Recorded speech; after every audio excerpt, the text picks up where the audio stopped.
লজ্জা করে না মেয়েদের পাশে হাত দিতে? মেয়েদের পাশে এমন কি থাকে যে হাত দিতে লজ্জা লাগবে? কত টাকা নিয়েছিস ফেরত দে, ফেরত দে, ফেরত দে বলো। কিছু নিলাই না ফেরত দিব? আমি নিজে দেখলাম তুই কি যাও নিলি। এই না 20 টাকা, ভালো করে চকলেট খাইস।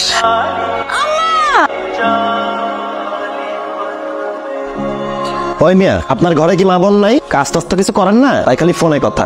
আরে আমি কি আপনার শালা লাগি নাকি? সালাম দেন। তুই ফোন ধরলি কেন? ভাইয়ের দায়িত্ব বোনকে প্রোটেক্ট করা। তুই আমাকে থ্যাঙ্কস দে, আমি তোকে প্রোটেক্ট করলাম। অপু, ওনার ফয়সালের বাবা মা। সালাম।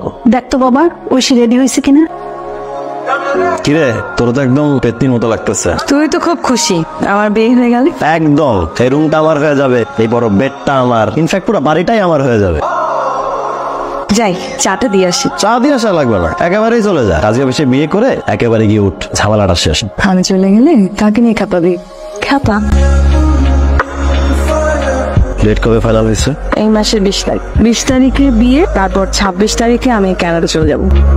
কানাডা থেকে তোর জন্য কি পাঠাবো? কিছু লাগবে না। সারা জীবন তো পরে খোটা দিবি। তুই তো সবচেয়ে খুশি। আমি অনেক দূর চলে যাচ্ছি, সারাদিন রাত কেউ তোর সাথে ঝগড়াঝাটি করবে না। বাসায় ভালো ভালো রান্না হলে সেগুলো আর ভাগ করে খেতে হবে না। আমার কাছে তোর নামে কেউ বিচার দিবে না, তাই না? নিজের খেয়াল রাখিস। আরে পাগল, আচ্ছা আমি কি সারা জীবনের জন্য চলে যাচ্ছি?